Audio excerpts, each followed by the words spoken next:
When it comes to fictional novels based on war, spies, and the various branches of the Army, one name instantly comes to mind: the late Tom Clancy.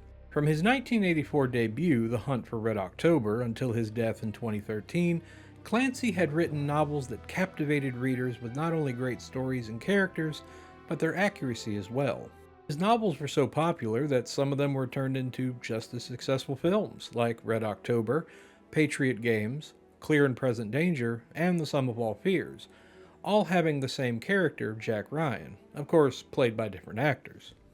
This popularity also transitioned into the world of video games, the majority of them published by Ubisoft. One of the earliest titles was the 1998 tactical shooter Rainbow Six, which followed Team Rainbow through various missions, with the goal to stop whatever terrorism was threatening humanity. With its gameplay being more focused on tactical solutions as opposed to just running and gunning, Rainbow Six was a big hit, releasing expansions and sequels as well as ports to numerous consoles, like the Nintendo 64, which is where I first started the series. Of course, being almost like a PC itself, the Big Green did receive a few entries in the Rainbow Six series, and today we'll be taking a look through them, starting with the Xbox port of 2003's Rainbow Six 3, which is kinda not the same as the PC version, but it is, but it isn't yet. Let's just take a look at it. So even though this is called Rainbow Six 3 and it shares some things with the PC version, the Big Green port has a completely different story. Here you take control of Ding Chavez and the Rainbow team as they must stop a ring of terrorist attacks, some aimed at the newly elected president of Venezuela, Juan Crespo. There is not much else to the story, though it isn't to say it's bad, especially with the "you knew it was coming but was still a little shocked" twist near the end. But Rainbow Six has always been about the gameplay, at least for me. Diving into that, the classic first-person tactical shooter gameplay is retained here in Part 3, where you equip yourself with an assortment of guns and grenades, then go through each level completing objectives such as rescuing hostages and disarming bombs, though the Xbox version has a few differences from the PC release. For starters, you always play as Ding as opposed to controlling the whole team. Instead, you issue commands to your squad via either button commands or with the Xbox headset, though the buttons are more responsive. Also, each member has a health bar that allows them to take a few hits before being, taken out, which is good because the enemy AI will obliterate you in a heartbeat, and there's no first aid kits to help you out. Then again, it's all about strategy in Rainbow Six. Running through and just shooting at terrorists will spell an instant game over. What ramps up the challenge even more is that on each stage you only get 3 times to save, forcing you to choose wisely where to put your checkpoint. At first it may seem frustrating, but once you get the hang of issuing squad commands and utilizing cover, it's not too bad. There's also multiplayer with co-op and PvP modes played in either System Link or online, but you can play Terrorist Hunt with bots, so at least there's that option if you can't find a way to play this online via X-Link or any other means. Visually, Rainbow Six looks decent with mostly interior stages, with a few instances of going outside, while the character models are, pretty good for the time. Meanwhile, in audio, the music is that same wonderful orchestral soundtrack with a little mix of rock that the series is known for. As for voice acting, there's not much to say, but what is here is surprisingly just as good. Guest list includes the CEO of the Venezuelan state-owned oil concern and his wife. Your job will be to escort them out of there. Formal dress? You'll be wearing black, of course. The whole soiree is being hosted by a band of well-trained terrorists. They're covering all of the entrances to the compound, so you'll have to hit it hard and fast. I recommend using this entrance for access. Dieter, we'll need you to clear the way. I haven't played the PC version of Rainbow Six 3 yet, but I can tell you that the Big Green Edition is a not too shabby version all its own, and it's definitely worth giving a try, even if you may not be able to play it online, and the difficulty may be a little tough to adjust to. Of course, the Xbox version of Rainbow Six 3 was successful enough to warrant a continuation, and a year later, Rainbow Six 3 Black Arrow was released exclusively for Xbox. There's not a lot to say about this one. There's a new campaign consisting of 10 new missions involving Ding and the team stopping a group of terrorists who are trying to develop a WMD and create their own new country. There's also new multiplayer modes and maps, as well as Lone Rush mode, which has you trying to reach the extraction point alone within the time limit, with time bonuses for taking out terrorists and defusing bombs. Other than that, the gameplay, controls, visuals, and audio are pretty much the same as the original Rainbow Six 3. Essentially, some would call this a standalone expansion pack, and I kinda see why, but I think it's more of a semi-sequel slash update for the multiplayer. It's still the same fun gameplay as the previous one, but without a way to play that multiplayer, all you have is campaign and instant action modes, and once you've played through them, you're pretty much done here. Still, I say give it a playthrough if you enjoyed the first Rainbow Six 3. So while one team was working on Black Arrow, the original team at Red Storm was working on the fourth installment in the popular franchise. And since this new FPS style that console R63 ended up being a big hit, they decided to go in that direction again with the next chapter, Rainbow Six Lockdown. The plot of Lockdown is pretty basic and to the point, as we see Ding and Rainbow Company go up against a terrorist organization known as the Global Liberation Front, or GLF, who has stolen a man-made virus called Legion that can cause massive hemorrhaging in a victim and has a 100% mortality rate. So it's up to Team Rainbow to traverse the globe and take out the GLF cell leaders and take down the terrorist threat for good. Again, basic, but still pretty satisfying. Meanwhile, the gameplay has, for the most part, kept the shooter mechanics that were present in Part 3. You can still issue team commands like before, though sometimes the AI can be a bit unresponsive.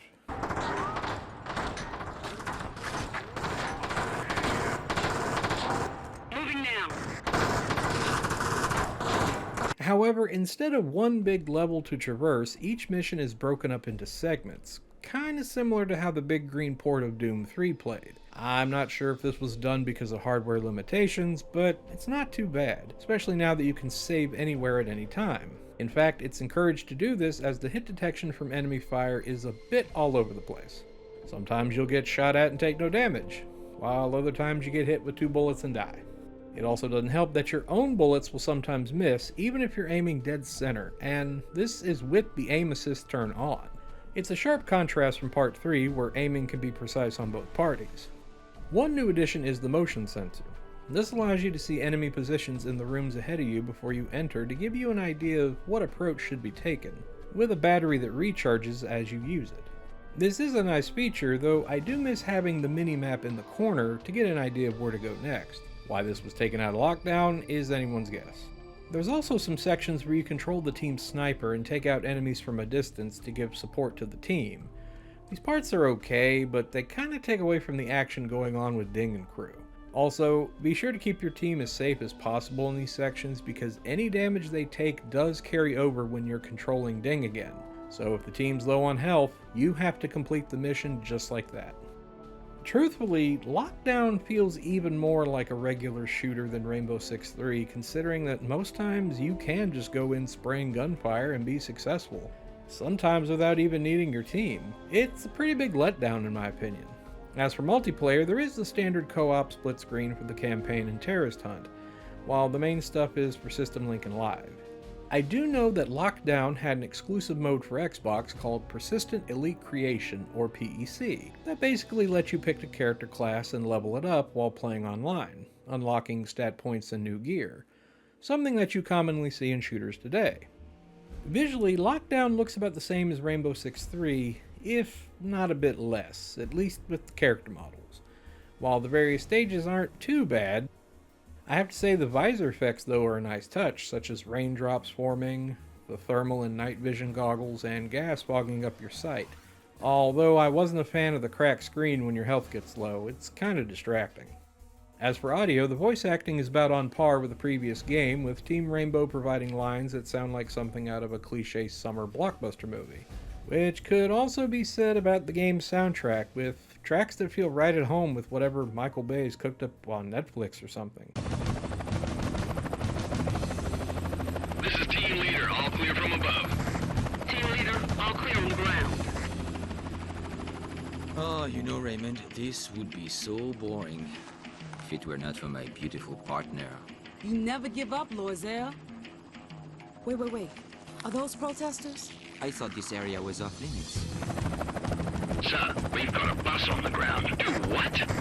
Go! They have weapons. Malloy, get us down there. You got it, hombre. Tango's on the ground. Ground team, move! Malloy, land this chopper now.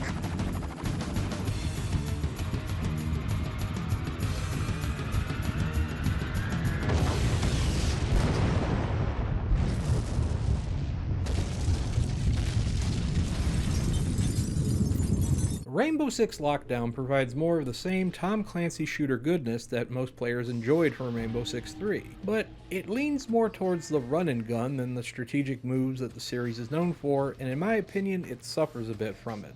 There's still a decent time to be had here, but overall, this is one of the weaker entries in the Rainbow Six series.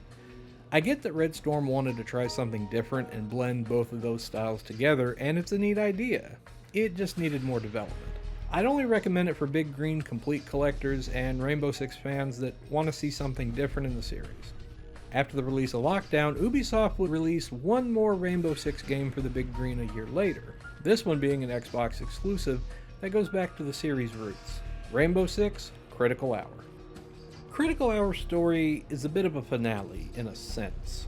John Clark, the director of Team Rainbow and the eponymous Rainbow Six, is retiring and giving the title of leader to Ding Chavez. While packing up his things and getting ready to leave the office, he thinks of missions from the past that he led and decides to leave those reports as tools to train future members of the team. This story kinda reminded me of Agent 47 and Hitman Contracts. It wasn't so much a sequel, but more of a greatest hits concept. On one hand, it's cool to see Ding get that promotion, but it also feels a bit like they were running out of ideas. Speaking of the past, Critical Hour plays just like Lockdown, button commands and all, though there's some differences that make the game feel more like the classic R6 we've come to love. For starters, the map makes a wonderful return, now acting more like the classic R6 map, complete with icons that show enemy and teammate movement, which is great to have back. The missions are non-linear and have no split checkpoints like in Lockdown, so it's one straight shot to the goal. Your accuracy is affected whenever you're running or if you're injured. The Save Anywhere Anytime feature comes back as well, and as usual, it's sorely needed as the difficulty is that familiar Rainbow Six style, meaning that you and your team can get gunned down in a hit or two. Running and gunning is definitely not an option here, and frankly, I love it. That's what this series was always about to me, and it's nice to have that classic style mixed with a more modern, well, for the time, control scheme, which is what Lockdown tried to do, but just didn't nail down. Plus, no sniper sections was the right call this go around. As for multiplayer, the same thing applies from the previous game, so as usual, I can't really show anything. Visually, Critical Hour looks about on par with Lockdown with the characters, but it's cool to see classic R6 stages get a fresh coat of paint. I do have to say, when it comes to the music, it was so nice to hear the Rainbow Six theme again, as opposed to the bland rock soundtrack from Lockdown. And the music here, when it does play, is pretty good. Just like Lockdown, the voice acting really hasn't changed much, but it's still good. To me, Critical Hour was a much more enjoyable experience than Lockdown. Going back to the traditional style of the series instead of what the previous game tried to do, again, was a better call. Even if it's still a mixed bag compared to Rainbow Six 3 and Black Arrow, which is still the best ones I've played of the four on the Big Green. If you're a fan of the old school R6, you may be better off just playing the games that the missions come from, but Big Green collectors should give this one a go, as it's definitely worth playing.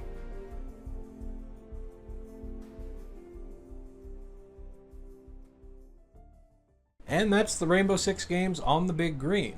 Again, Part 3 and Black Arrow were my favorites of the four, followed by Critical Hour, and then of course Lockdown bringing up the rear. But hey, at least, the series is still going strong. I mean, it had the Vegas games, which were really good, Siege, which is very popular still, and now you got Extraction, which brings creatures, monsters, infections, it goes off the rails. The point is, it's nice to know that the Big Green did get some of the best tactical shooters ever made. Or at least 2 or 3 of them. But with that said, as always, this is the Dali Popka, and stay green, my friends. I'll see you next time. Hey everyone, thanks for watching. If you enjoyed this episode and want more of me and the Big Green, then click that subscribe button and the bell to get notified when new content arrives. I want to say a special thank you to my patrons for helping not just the channel grow, but me as a creator. You have my forever thanks. If you're interested in the channel and would like to help it grow further, consider becoming a patron today. For the cost of a soda or an item on the dollar menu, you can help myself and the channel provide the best source of Big Green programming and more. Once again, all the thanks and love.